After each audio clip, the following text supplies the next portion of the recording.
इस हीरे को देख रहे हैं आप? लाखों करोड़ों वर्षों तक धरती के गर्भ में रहने के पश्चात ये इतना कठोर बनता है, किंतु जब खान से निकाला जाता है कोयले की ही भांति होता है, श्वेत, कठोर, निस्तेज। किंतु जब इसे तराशा जाता है तब इसे तेज प्राप्त होता है और तब ये अपना मूल्य बढ़ाता है। संसार में मनुष्य के साथ भी यही होता है। मनुष्य की बुद्धि, मेधा, अनुभव उन वर्षों के कारण नहीं बढ़ती जो वर्ष हमने हमारे जीवन में व्यतीत किए, बल्कि उन क्षणों से निखरती जब हमने कठिनाइयों का सामना किया, चुनौतियों का सामना किया, संकटों का सामना किया, छल और पीड़ा से। इसलिए यदि आपके जीवन में आपके सामने संकट आए, चुनौतियां आए, पीड़ा आए, तो उसे भयभीत मत होइएगा, उसका स्वागत कीजिए, क्योंकि यही परिस्थितियां आपको वो अनुभव देगी जो आपको प्रबुद्ध करे। राधे राधे। प्रकृति ने हर जीव में एक भाव भरा है ताकि वो निश्चल ना रहे, कुछ न कुछ कर्म करता रहे, और वो भाव है भूख। संसार में हर जीव, हर पशु, पक्षी, प्राणी परिश्रम करता रहता है अपनी इस भूख को मिटाने के लिए। परंतु क्या अन्य जीवों की भांति मनुष्य की भूख भी पेट तक ही सीमित रहती? तन की भूख मिटाते मिटाते कब ये भूख मन और माया की तृष्णा में बदल जाती है पता ही नहीं चलता। और अधिकतर ये तृष्णा धन संग्रहित करने तक ही रह जाती। अपना जीवन जीना छोड़कर किसके लिए ये धन संग्रहित कर रहे हैं? आने वाली पीढ़ी के लिए। बड़ी विचित्र बात। अपना जीवन जीना छोड़कर धन संग्रहित करते करते अपने जीवन का सुख भी मिटा रहे हैं और आने वाली पीढ़ी को कर्म करने से भी बाधित करते। पूत कपूत तो क्यों धन संचय, पूत सपूत तो क्यों धन संचय। अपनी संतान को संस्कार दीजिए, धन नहीं। यदि संतान संस्कारी हो तो अपना स्वयं का एक संसार बना ली। यदि असंस्कारी हो तो आपका बना बनाया संसार यूं ही नष्ट कर दे। इसलिए जीवन में यदि कुछ संचय करना है तो ज्ञान संचय कीजिए, प्रेम संचय कीजिए, और मेरे साथ प्रेम से कहिए राधे राधे। जीवन को रथ कहा जाता है, किंतु क्यों? अब आप कहेंगे कि इसलिए क्योंकि जीवन भी रथ की ही भांति चलता रहता है। किंतु कभी आपने इस रथ को समझने का प्रयास किया? रथ में आगे अश्व होते हैं और पीछे पहिए। ये अश्व आपके कर्म और ये पहिए कर्मफल। ये अश्व जहां जाते हैं ये पहिए उसी के पीछे पीछे आते हैं। यदि आपके अश्व यानी आपके कर्म शुभ सरल मार्ग पर चले तो आपकी यात्रा आनंदमयी होगी। यदि दुष्कर्म के बुरे पथ पर चले तो आपकी यात्रा गड्ढों और झटकों से युक्त होगी। अब चयन आपका है, आप क्या चाहते हैं? आपकी यात्रा आनंदमयी हो या पीड़ादायी? अपने कर्मों के अश्वों को नियंत्रण में रखें। फल का पहिया सदैव आपको मधुर रास ही देगा। राधे राधे। बताइए श्रेष्ठ कौन? रेशम के धागे बनाने वाला या उन धागों को बुनकर वस्त्र बनाने वाला?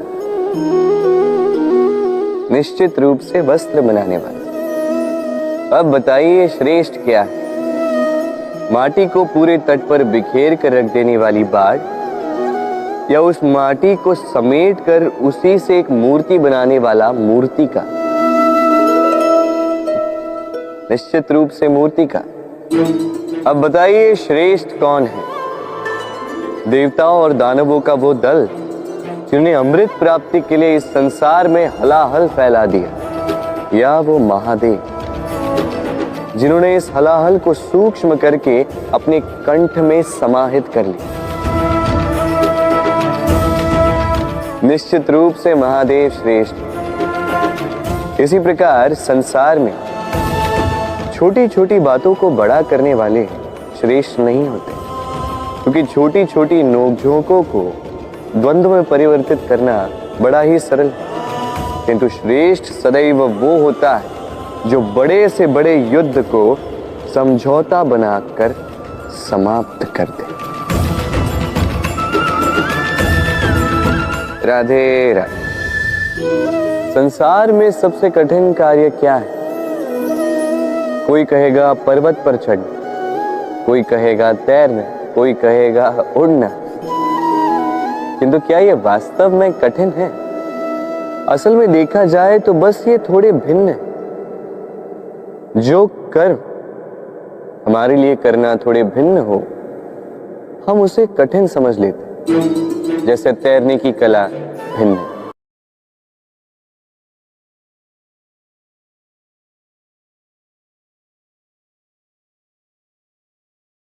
बड़े ही परिश्रम से इसे बनाती हैं, अपने शरीर के रस से इसे बुनती हैं। क्या आप इसका उद्देश्य जानते हैं? आखिर मकड़ी इन जालों में नन्ही कीटों को फंसाकर उन्हें अपना भोजन बना लेती है। और क्या आप ये बात जानते हैं कि एक दिन मकड़ी इन्हीं जालों में फंसकर मृत्यु को प्राप्त हो जाती है? बताइए क्या करते हैं आप इन जालों के साथ? दिखते ही हटा देते हैं इनका अस्तित्व, है ना? दूसरी ओर चिड़िया का घोंसला। चिड़िया भी बड़े परिश्रम से इसे बनाती है, किंतु यदि चिड़िया इसे छोड़कर चली भी जाए, उसके पश्चात भी लोग इसका विनाश नहीं करते। कारण क्या? कारण यह है कि इसका निर्माण जीवन के संचयन के लिए किया गया था, आखेट के लिए नहीं। स्मरण रखिएगा, जीवन में आपका परिश्रम कितना भी अधिक हो, यदि आपका लक्ष्य शुभ ना हो तो आपको भी विनाश पाना ही होगा। तो सृजन करते रहिए और मगन होकर कहिए राधे राधे।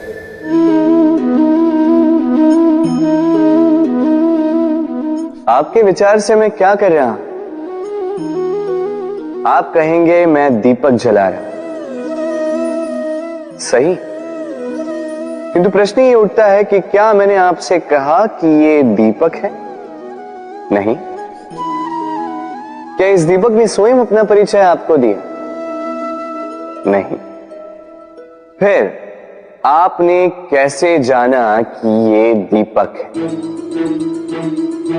उत्तर है प्रकाश, जो स्वयं जलकर अंधकार में संसार को राह दिखाए, वो दीपक है। जो निराशा में आशा की ज्योत दिखाए, वो दीपक है। दूसरी ओर सर्प है, जो दिखे नहीं, बस फुफकार दे तो लोग भयभीत हो जाते हैं।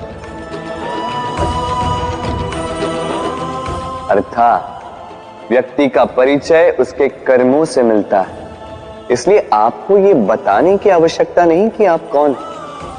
ये आपके कर्म ही निश्चित करेंगे कि लोग आपसे दीपक समझकर प्रेम करेंगे या सर्प समझकर भयभीत रहेंगे। राधे राधे। समय कितना विचित्र होता है। समय हमारे साथ हो तो हम स्वयं को राजा मान लेते हैं, वही समय यदि विरुद्ध हो जाए तो रंक बनने में समय नहीं लगता। इसलिए मनुष्य की एक आदत होती है, बुरे समय के लिए कुछ बचा कर रखता है। संबंधी, मित्र बुरे समय में साथ छोड़ देते हैं। यश मान बुरे समय में चला जाता है, तो व्यक्ति सोचता है क्यों ना धन संचय कर। धन का तो कोई मन नहीं होता जो समय आने पर बदल जाए। संसार कहता है कि धन का संचयन करते रहो, बुरे समय में काम आएगा ही। मैं कहता हूं शुभ कर्म करते रहो, आनंदित रहो, स्वयं पर और ईश्वर पर विश्वास रखो, बुरा समय कभी आएगा ही नहीं।